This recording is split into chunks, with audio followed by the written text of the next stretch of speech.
بسم اللہ الرحمن الرحیم۔ پہلی تراویح ہے آج، اور پہلے پارے کی اس میں عموماً تلاوت کی جاتی ہے، کم و بیش پارے سے زیادہ۔ تو ہم اس کا خلاصہ بیان کرنے کے لیے سورہ بقرہ کو مضامین کے لحاظ سے مفسرین نے دو حصوں میں تقسیم کیا ہے۔ پہلے حصے کے اندر جو ہے امت موسیٰ علیہ السلام کو مخاطب کیا گیا ہے، جبکہ دوسرے حصے میں امت محمدیہ کو مخاطب کیا گیا ہے۔ اور جو پہلے حصے میں جو سوا پارہ ہم اس کو کہہ لیں آس پاس، اس کے اندر جو مضامین بیان کیے گئے ہیں، دو چار لفظوں میں، ایک جملے میں اگر ہم اس کا خلاصہ ون لائنر کہیں تو یہ ہے کہ سماجی برائیوں کی اصلاح۔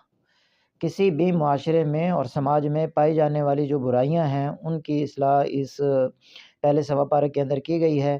اور اسی مناسبت سے انسانی فطرت کا جو تجزیہ تھا اور اس پر جو تخلیق کے وقت فرشتوں کی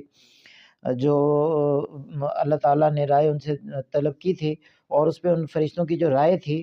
وہ بھی اسی مناسبت سے اس پارے کے اندر بیان کی گئی ہے۔ قالوا اتجعل فیہا من یفسد فیہا ویسفک الدماء، کہ آپ ایسی مخلوق پیدا کرنا چاہتے ہیں جو اس کے اندر فساد کرے گی اور خون بہائے گی، ہم آپ کی تسبیح و تقدیس بیان کرتے ہیں۔ تو یہ فرشتوں نے آدم اور آدم کی اولاد کے بارے میں رائے قائم کی تھی۔ ہم اپنا اس کے اندر خلاصہ بیان کرنے میں اپنا اسلوب یہ رکھیں گے کہ زیادہ تر وہ چیزیں آپ کو نہیں بتائیں گے جو پہلے سے پتہ ہے۔ ہم ان چیزوں پہ توجہ زیادہ مرکوز کریں گے جو آپ کم جانتے ہیں یا عام لوگوں کے وہ علم میں نہیں ہیں، اور اسی طریقے سے واقعات کے بیان پر زیادہ زور نہیں دیں گے، بلکہ ان کا تجزیہ کرنے میں، ان سے نتائج اخذ کرنے میں، اور جو سبق حاصل اس سے کرنا ہے اس پر زیادہ ہم بات کریں گے۔ تو اسی طریقے سے جو حضرت آدم علیہ السلام کا واقعہ ہے، بڑا معروف ہے، ہم جانتے ہیں اس کو سبھی، اور بچہ بچہ اس کو جانتا ہے۔ لیکن اس حوالے سے آج کل جو جدید جو بحث اٹھائی جا رہی ہے الہاد کے حوالے سے، اور وہ ہے ڈارون کا جو نظریہ ہے ارتقاء کا، کہ انسان جو ہے وہ اللہ تعالیٰ نے اس کو مخلوق بطور پیدا نہیں کیا، بلکہ یہ بہت ساری مخلوقات تھی، اور ان میں سے ارتقاء ہوتے ہوتے مختلف شکلیں جو ہیں اس کی بن گئی ہیں۔ کوئی گھوڑا بن گیا، کوئی انسان بن گیا، اور کوئی بندر بن گیا۔ اب بندر کو کبھی کہتے ہیں جی یہ بندر کا جو ہے نا وہ باپ ہے، اور کبھی کہتے ہیں جی کزن ہے، اور پھر کہتے ہیں ان کا جد جو ہے وہ مشترک تھا انسان کا اور بندر کا۔ تو یہ بغیر دم کے جو ہے نا بندر انسان کو یہ لوگ کہتے ہیں، اور اس طرح کی انہوں نے وہ پیش کی ہوئی ہیں۔ یہاں کچھ چیزیں میں ذکر کرنا چاہوں گا کہ سائنس کے حوالے سے جو بہت مطلب یہ لوگ کہتے ہیں کہ سائنس یہ کہتی ہے، سائنس یہ کہتی ہے، کسی بھی جگہ پر ڈارونزم کی جو تھیوری ہے، ڈارون کی جو تھیوری تھی نظریہ ارتقاء کی، وہ کسی بھی جگہ ثابت شدہ نہیں ہے۔ اس میں مفروضے ہیں بہت زیادہ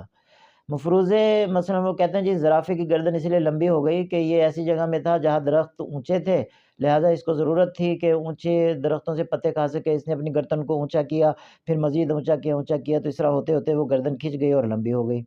اب سوال یہ ہے کہ ایک مخصوص مقدار تک آ کے کیوں رکی، اور دوسرا سوال اس پہ یہ بھی ہے کہ جو باقی جو جانور ہیں آخر ان کو بھی تو ضرورت تھی گھاس پھوس اور پتے کھانے کی، ان کی گردن کیوں نہیں لمبی ہوئی، صرف ایک ہی زرافے کی گردن جو ہے نا وہ لمبی ہوئی ہے۔ اور اس پہ زیادہ جو مطلب مسئلہ ہے وہ یہ ہے کہ اس پہ مفروضہ ہے، مطلب اس پہ کوئی ثبوت یا سند موجود نہیں کہ وہ کوئی سائنسی شواہد اس پر جو ہے نا، وہ کہتے ہیں جی اس طرح ہوا ہوگا۔ یہ اس طرح کے بہت سارے جو مسائل ہیں اس ڈارون کی تھیوری میں اس طرح وہ پیش کرتے ہیں، تو اس لیے اس پہ بہت زیادہ جو ہمارے علماء ہیں بعض اوقات وہ پریشان ہو جاتے ہیں، نہیں پتہ نہیں کیا اس میں سائنسی بیان ہے، فلاں ہے، یہ ہے وہ ہے۔ تو ان سے یہ پوچھیں کہ آپ اس پہ کوئی شواہد پیش کریں، سائنسی شواہد۔ سائنس مشاہدے کا نام ہے، تجربے کا نام ہے، اور جو چیز انہوں نے دیکھی ہی نہیں ہے، مشاہدہ جس چیز کا نہیں کیا، تو کیسے اس پہ جو ہے نا یہ کہہ سکتے ہیں کہ اس طرح ہوا ہوگا، اس پہ کوئی دلیل ان کی نہیں ہے، مشاہدہ ہی نہیں ہے تو کیسے اس کا تجربہ اور کیسے یہ ساری چیزیں ہو سکتی ہیں۔ تو یہ یہاں غلط بیانی سے کام لیا جاتا ہے۔ اس پہ اگر آپ پڑھنا چاہیں، لٹریچر پڑھنا چاہیں، تو مولانا شہاب الدین ندوی کی ہے تخلیق آدم اور نظریہ ارتقاء، انہوں نے اس پہ کتاب لکھی ہے، اور اسی طریقے سے ہارون یحییٰ جو ایک مصنف ہیں انہوں نے اس پہ کتاب لکھی ہے کہ حضرت آدم علیہ السلام کی جو ہے نا شخصیت۔ اور پھر اس پہ ایک اور بات بھی ہوتی ہے کہ حضرت آدم علیہ السلام کسی مخصوص ایک شخص کا نام نہیں تھا، بلکہ بہت سارے لوگ جو ہے نا جیسے چلتے آ رہے تھے انسان کی شکل میں، تو وہ بہت سارے لوگوں میں سے ایک جو ہے نا وہ آدم تھے۔ یعنی اس طرح کی کوئی گول مول باتیں جو ہیں وہ کی جاتی ہیں کہ یہ ہر انسان کو آدمی کہا جاتا ہے، اب وہ یہ عجیب بات کرتے ہیں۔ تو بات یہ ہے کہ آدمی کو آدمی آدم کی وجہ سے کہتے ہیں نا کہ آدمی منسوب ہے آدم کی طرف، تو کوئی پہلے جد ہوا ہوگا جس کی طرف یہ منسوب ہے، کوئی شخص ایسا ہوگا نا آدم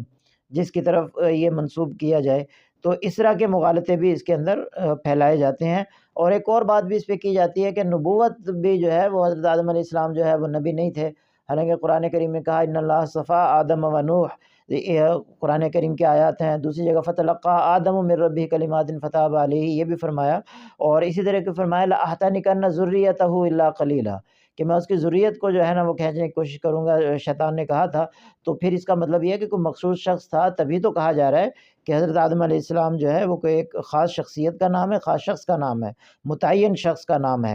اور وہ نبیوں میں سے تھے۔ اس طرح کی جو غلط فہمیاں ہیں بہت سارے لوگوں نے پھیلائی ہیں، کچھ ان میں جو ہیں احمدی ہیں، اور غلام احمد پرویز نے بھی جو ہے اس قسم کے نظریات جو ہے وہ اختیار کیے ہیں۔ بہرحال دوسری اس پہ جو ایک نقطہ ہم جدید جو ہمارے ہاں آج کل ہو رہی ہیں، بحث ہو رہی ہیں، اس پہ یہ بھی ہم ذکر کریں کہ جیسا کہ فرشتوں نے کہا تھا کہ یہ انسان جو ہے زمین میں جا کے فساد کرے گا اور خون بہائے گا، آج کل جو اے آئی کے ماہرین ہیں وہ بھی یہ کہہ رہے ہیں کہ اے آئی کے بھی کسی زمانے میں، یعنی اتنی طاقتور اگر وہ ہو جائے، جیسا بھی چل رہی اس سے زیادہ اس کے اندر معلومات جمع ہو جائیں، تو وہ کسی زمانے میں یہ فیصلہ کر سکتی ہے کہ انسان چونکہ خون بہاتا ہے، لڑتا جھگڑتا ہے، اس لیے اس کو ختم کر دینا چاہیے، وہ بھی یہ فیصلہ لے سکتی ہے۔ یعنی اس طرح کے خدشات اس کے اندر بتائے جا رہے ہیں۔ بہرحال یہ کیا ہونا ہے اللہ بہتر جانتا ہے، لیکن یہ ماہرین اس طرح کی جو پیشین گوئیاں جو ہیں وہ کر رہے ہیں۔ تو انسان کی سماجی برائیاں جو اس کے اندر بیان کی گئی ہیں، اس میں امت موسیٰ علیہ السلام کو بالخصوص جو ہے وہ مخاطب کیا گیا، اور اس میں سے ایک برائی جو ہے وہ یہ تھی جس صورت کے پر جس کی وجہ سے اس صورت کا نام پڑا، کہ انہوں نے کوئی قتل کر دیا کسی آدمی کو، اور پھر یہ کہا کہ حضرت موسیٰ علیہ السلام سے آپ اس کے قاتل کے بارے میں بتائیں، تو حکم ہوا کہ ایک گائے لے لیجئے، تو گائے لینے کے بعد اسے ذبح کرو، اور ذبح کرنے کے بعد اس کا گوشت جو ہے وہ مقتول کے جسم سے لگاؤ، تو پھر وہ بتائے گا کہ میرا قاتل کون ہے۔ اب یہ جب ان کو حکم دیا گیا تو پہلی برائی تھی قتل کرنا کسی انسان کو، اور دوسری برائی جب انہوں نے یہ کی، حضرت موسیٰ علیہ السلام کو کہنے لگے جی آپ ہم سے مذاق کر رہے ہیں کہ یہ اس طرح کوئی قاتل کا پتہ چلتا ہے، تو حضرت موسیٰ علیہ السلام نے جو ہے اس وقت پھر ارشاد فرمایا کہ میں اللہ کی پناہ چاہتا ہوں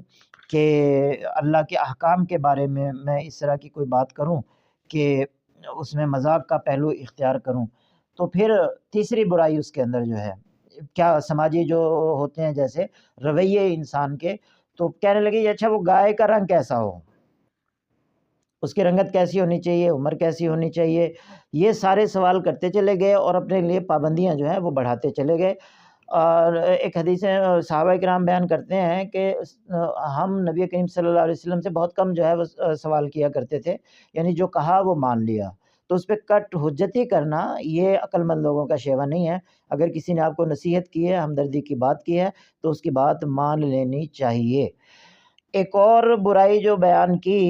کہ وَمِنْهُمْ أُمِّيُّونَ لَا يَعْلَمُونَ الْكِتَابَ إِلَّا أَمَانِيَّ، ان کا سماجی جو رویے تھے وہ یہ تھے کہ ہم بخشے بخشائے ہیں، ہم بڑی ایک فضیلت والی امت کے اندر سے شامل ہیں، تو اس لیے ہم بخشے گئے ہیں اور ہمیں کچھ نیک کام کرنے کی ضرورت نہیں ہے۔ تو اللہ تعالیٰ نے ارشاد فرمایا ان کے لیے